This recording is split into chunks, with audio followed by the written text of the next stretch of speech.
welcome home.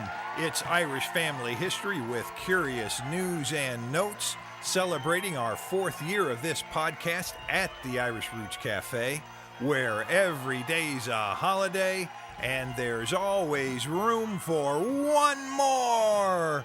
One of 6 broadcast series from the Hedge School at irishroots.com. I'm Mike OLaughlin, your host, publisher of rare Irish books and information on every county in Ireland since 1978.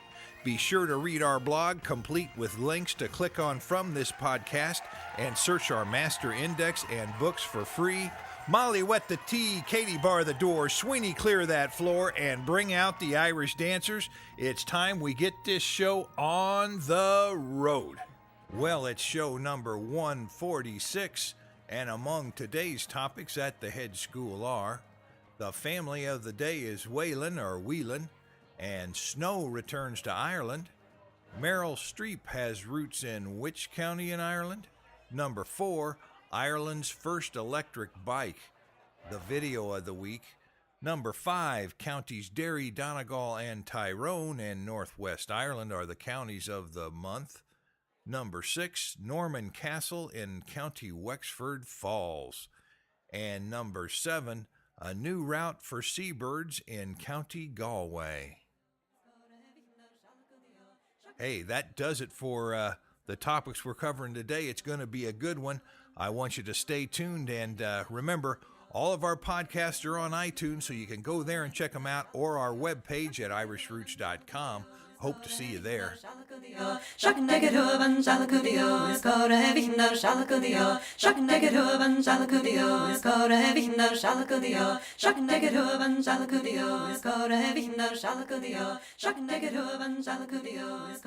Well, what's happening this week at the Irish Roots Cafe? We'll have a few notes here before we get into the meat of the show. Number 1, Peter Riley Adams is getting ready for Ireland, and his current group is set to depart just before St. Patrick's Day. A safe trip to all. This will be Peter's 24th or 25th group trip that he takes over to Ireland. And they're always a one-of-a-kind experience, and a lot of students go over there with him. And you always have to be prepared for the unexpected when you're traveling with Mr. Adams. Number 2, we're getting out our list of books that we want to publish this year. We're trying to make out our minds on what to do and what to put out there. So any encouragement or thoughts on your part is welcome. Just let us know what you think ought to be out there. And number 3, we're putting together our final plans for the Hedge School Online with audio files and courses.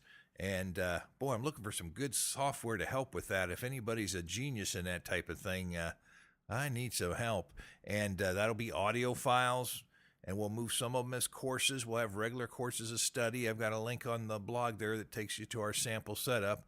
And I think we're going to start just one at a time. I could sit here and look at this all week long and not make any moves because there's so much to consider. So as I said, right now we're looking for software, so if you've got any tips, pass it on. Maybe you're an expert that can give me some ideas. We do need the help. And hey, you know what's coming up next? The 1 Minute Podcast. Let's get ready for that right now.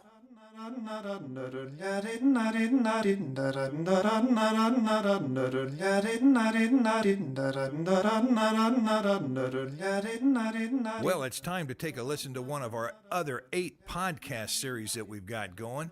And today we're going to go back to the Irish Hedgerow History podcast and listen to something there.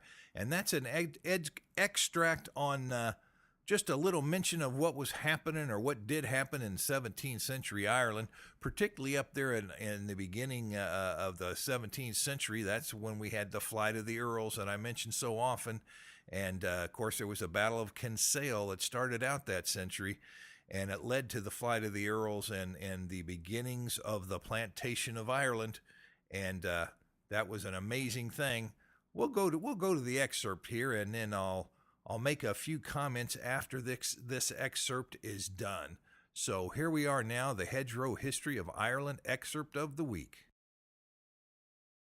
With only 2 or perhaps 3 exceptions, every native landlord and every native tenant within the bounds of the 6 counties were dispossessed and displaced. And although a few of both classes were afterwards permitted to share slightly in the great land spoil, it was only in some other and less attractive localities than their own. Conquest of Ireland by Hill. Well, that's the podcast, the 1 minute podcast for today. And that Conquest of Ireland by Hill is also known as the Plantation in Ulster by the Reverend George Hill. And, of course, that covers a lot of the counties we're looking at today up there in Ulster. That was the lead-off for the plantation in Ulster in the 17th century. And there was an incredible number of families that were settled in Ireland from Scotland and England, and they took over the lands that the Irish had owned. And if you sided with the losing Irish army, you'd lose everything. And families were exiled, and many were ordered to the province of Connaught, and primarily County Clare, where you've heard those famous sayings about there wasn't enough wood to hang a man, water to drown him, or dirt to bury him.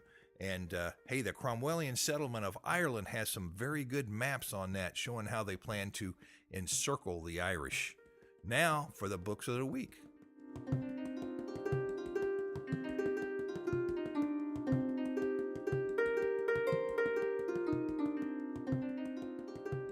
Well, what do we have today? We've got several books. I got a couple books in the mail that are new and they're interesting, so we're going to include those along with ours that cover the same areas of Ireland with families and surnames. Number one is The Surnames of Northwest Ireland by Brian Mitchell, and that's a soft cover, and it covers major surnames of Gaelic and planter origins.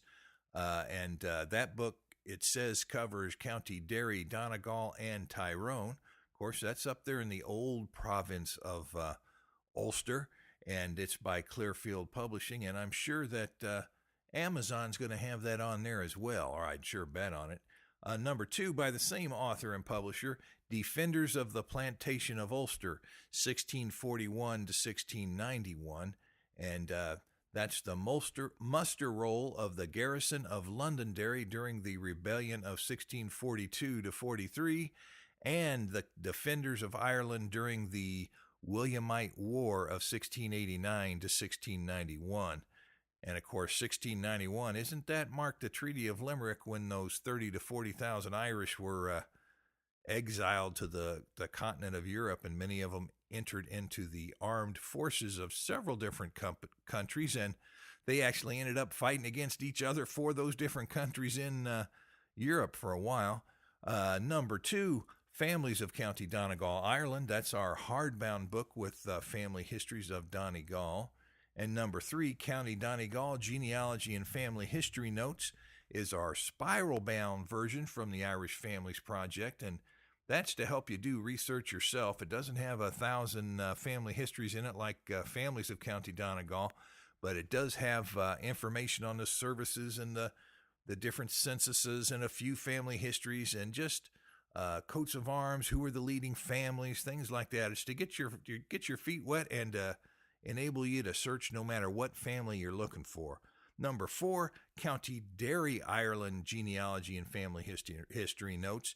And of course, that can be County Londonderry, Ireland as well, because they're the same county. It depends on your political perspective.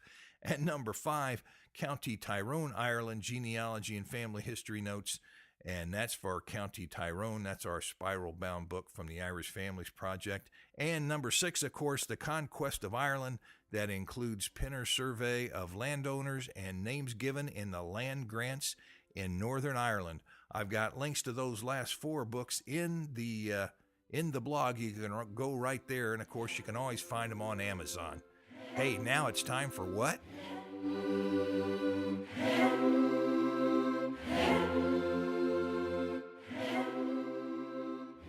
Hey, we've got three things to remember. We've got a podcast, a blog reader, which is a computer that reads our blog, and a blog. And coming up later, we're going to talk about some rare seabirds that have appeared in Ireland, and perhaps they're on a mission blazing a new place, a new way to go, sort of like the Northwest Passage in America, but they ended up in Galway. But now it's time to raise our eyes skyward, give thanks, and ask for help. Here are today's magnificent 7. Number 1, Stephen Sherlin of Athens, Tennessee. Your Annals of Ireland by the Four Masters has shipped. Number 2, Pearl L. Vaughan of Richmond, Canada, researching James McCourt, born 1834, and they think that's in County Tyrone, sailed on the SS Chieftain from Londonderry to Philadelphia in 1849, along with his sister Catherine, who was born in 1832. James later came to Canada, and they've got it from then on. So if you can help, let us know. We'll put you in contact. Number 3, Michael Brennan of Brantford, Ontario, Canada. Your Kings and Queens County Genealogy book has shipped. And number 4, welcome Mary Rogers of Denver, Colorado as a full member. O'Sullivan, Rogers, Fagan, Herrick, Mullins, O'Neill, Donovan, and Cronin are the names. Number 5, Jeffrey Brosnan of Bumpus, Virginia. Your Kerry Genealogy and Family History Notes and Families of County Kerry have shipped. And number 6, Murray Floattree of Calgary, Canada. Welcome as a new member. Searching for a grandmother who was a Ryan, and grandfather was Francis Ryan, born 1783. And Cindy McInerney of Lockport, New York. Your birth index of Ireland has shipped.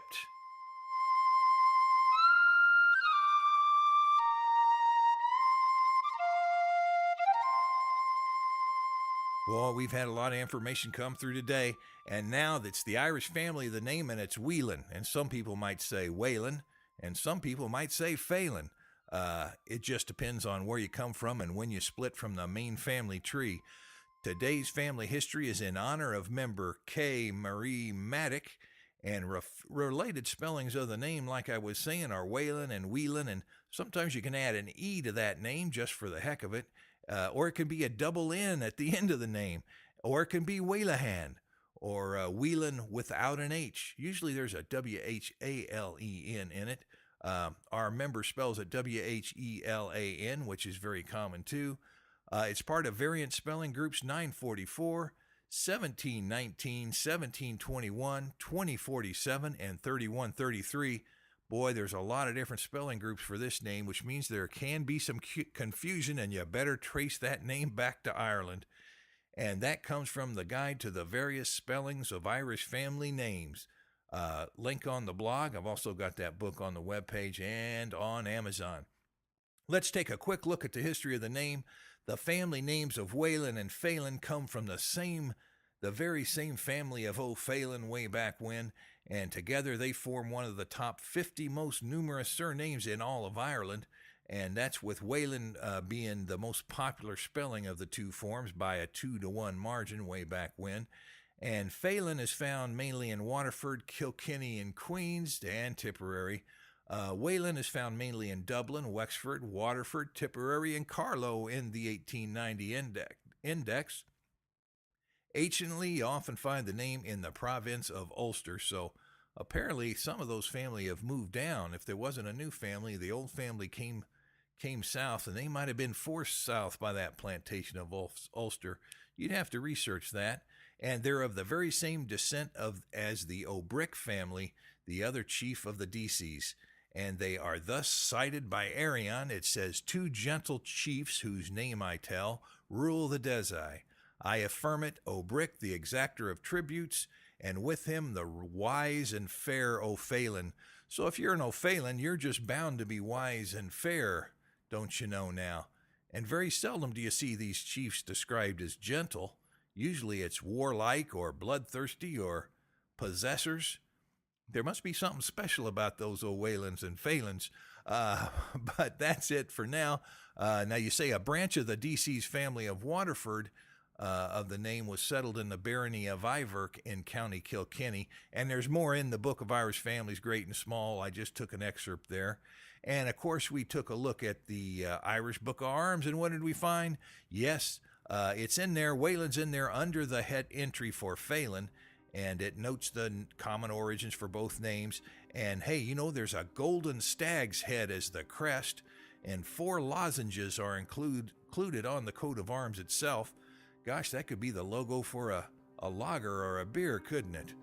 More about that some other day. Coming up later, when the Norman castle walls fell. Well, the free Master Index online gives us 38 sources that you can find the family name in. That's the name of Whalen. And the census of 1659, of course. The Surnames of Ireland, that has 200 surname maps. It's in that one. And the Families of County Cork, Ireland. And Irish Genealogies, which is Volume 3 of Keating's History, also sold separately. And Michael Whalen is given in J26, which means book number volume 26 in the Journal of the American Irish Historical Society. And Kings and Queens County Ireland Genealogy book, it's in there. It's in several of those county books, including the County Wexford Genealogy and Family History Notes. Too many to list, really. Hey, and remember, you can go to our free Master Index on the webpage and look for your name. Just type it in a little box there without the O or Mac in front of it if you have it, and it'll pull up the sources, and it might give you some tips. You can see which county books it came in, and that might help you in your search, you know. Little things like that can make a difference. You don't always have to even read the book. You can judge it by its name. If you find your name is only in Kings County or County Monaghan genealogy, that might point you in a good direction, so I want you to remember that.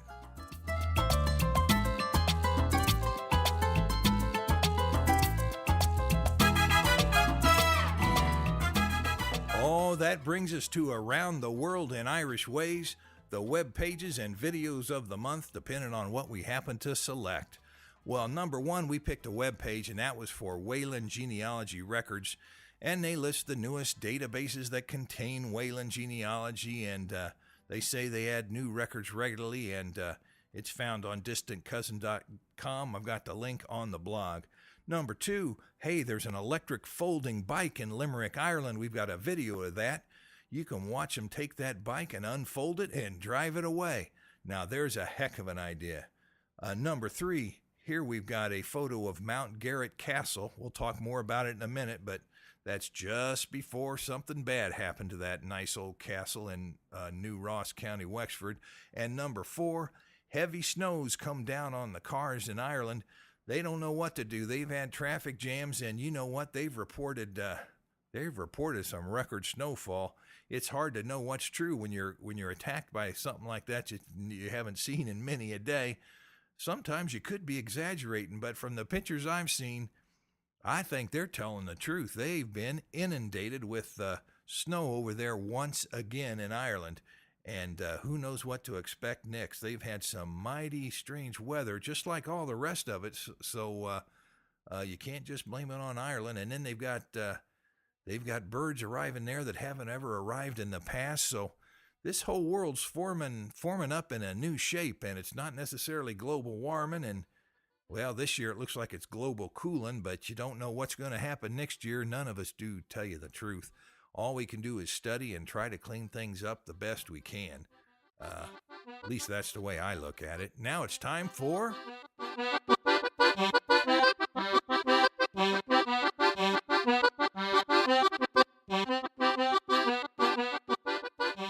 Curious news and notes from Ireland today. Number one, hey, those heavy snows did return to Ireland in the last few weeks, and they've reported up to 9 inches in Newcastle, County Down, Northern Ireland.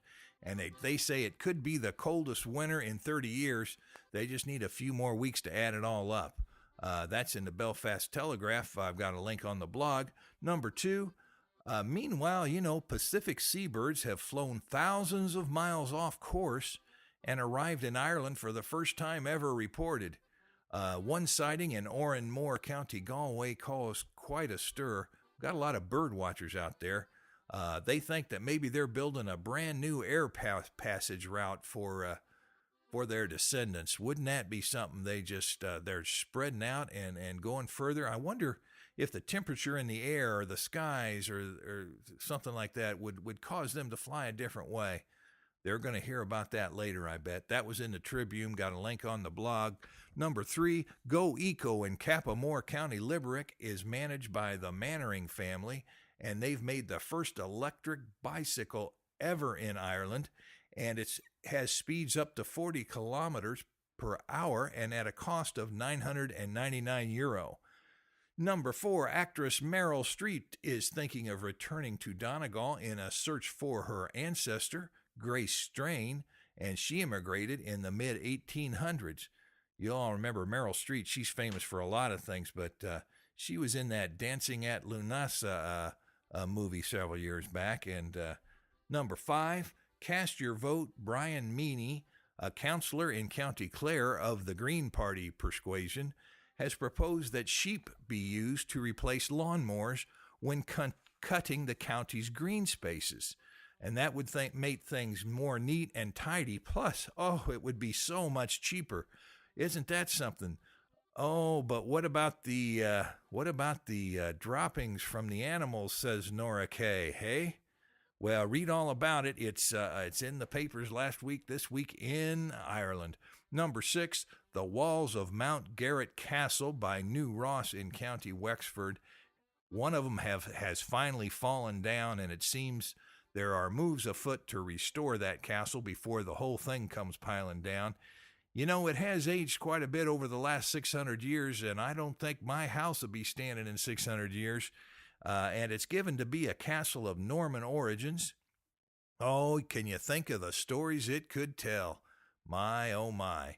Well, I think that's going to just about do it. What else have we got going wrong? Oh, I know. There was one more thing. We've been practicing for the next festival, the Irish Song and Music Festival, and I've been trying to do a little Sean Nose in English and some of it in Irish. Like the old claddering belonged to my grandmother. She wore it a lifetime, then gave it to me. Well, that'll do it for today. Here's a sign off now. That's all for today, folks. Joseph, warm up those pipes. Remember, we have a broadcast series on Irish song and recitation, on local history of the Irish in America, and on 2,000 years of Irish history, as well as on the counties, and something special coming up on Irish language, I hope. We've got all that and more at our Hedge School at irishroots.com. And we've been known to appear, exhibit, teach, and even sing for your special events. Be sure to book in advance if it's important. And write me at my American address at Irish Roots Cafe, Box 7575, Kansas City, Missouri, 64116. Leave a message by phone at 816-256-3360. Reach me on my webpage at irishroots.com. Skype me at the Irish Roots Cafe. Get me on MySpace, Facebook, Twitter, and Irish Central. Members foot the bill, so they get first priority, but we're open to all. And by the way, a big thank you to all of our members. And away.